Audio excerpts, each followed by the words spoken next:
Waalaikumsalam.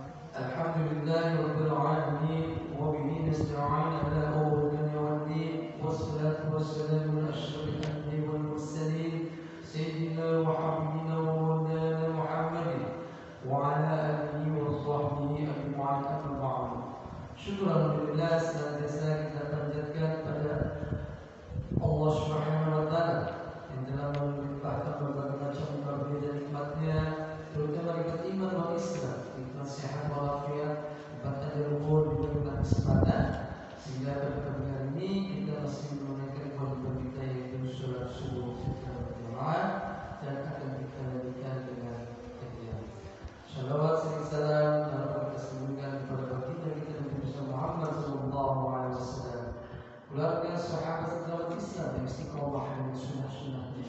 Mudah-mudahan kita dapat mengamalkannya dan mendapatkan syafaat yaumil qiyamah. Amin ya rabbal alamin. Jemaah sholat subuh yang dirahmati Allah, kita akan lanjutkan kajian kita yaitu pembacaan kitab Syarah Hadis Riwayat Bukhari Muslim karangan Abdullah bin Abdul Rahman Al-Bashar. Dan kita akan lanjutkan kajian kita yang kemarin yang mengenai kurban.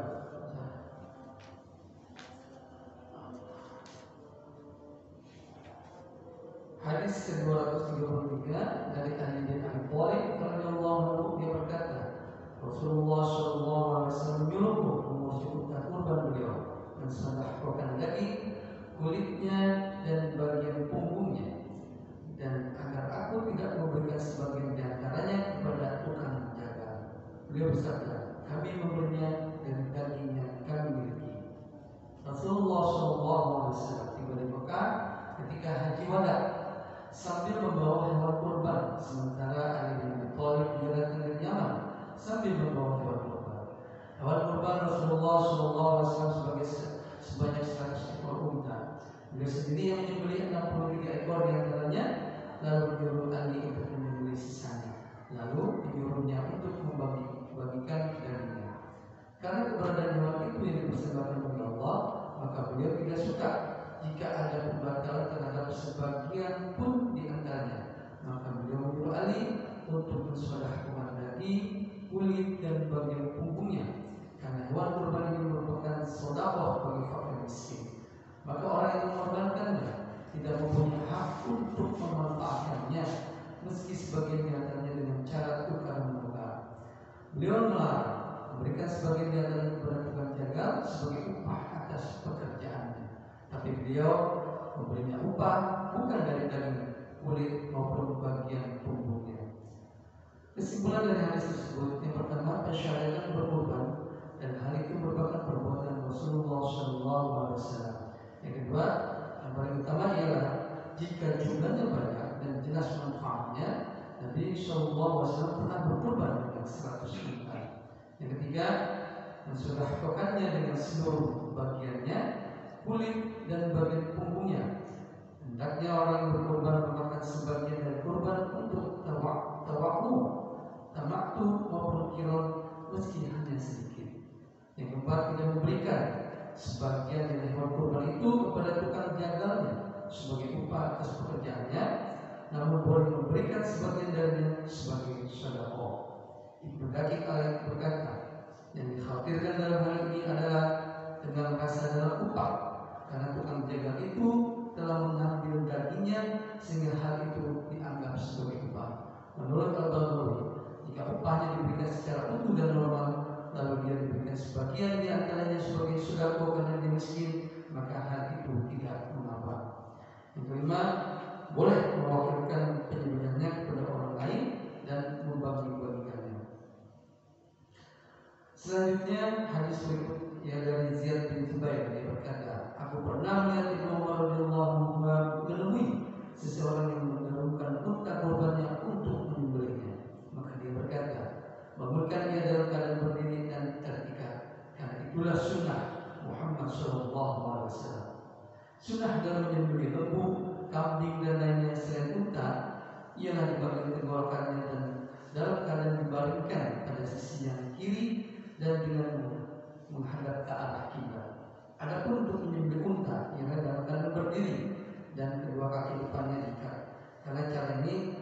justru lebih mempercepat kematiannya dan keluarnya darah. Maka ketika Abdullah bin Umar melewati seseorang yang hendak menyembelih unta kurbannya dengan cara mendahulukannya, dia berkata, bangunkan dia dalam keadaan berdiri dan terikat. Karena itulah sunnah Nabi SAW sesuai dengan adat Al-Quran ketika menyembelihnya, yaitu firman Allah di dalam surat Al-Hajj ayat 36 yang artinya, ketika kalian menyembelihnya dalam keadaan berdiri dan telah terikat, kemudian apabila telah roboh tidak terjadi kecuali karena dalam keadaan berdiri.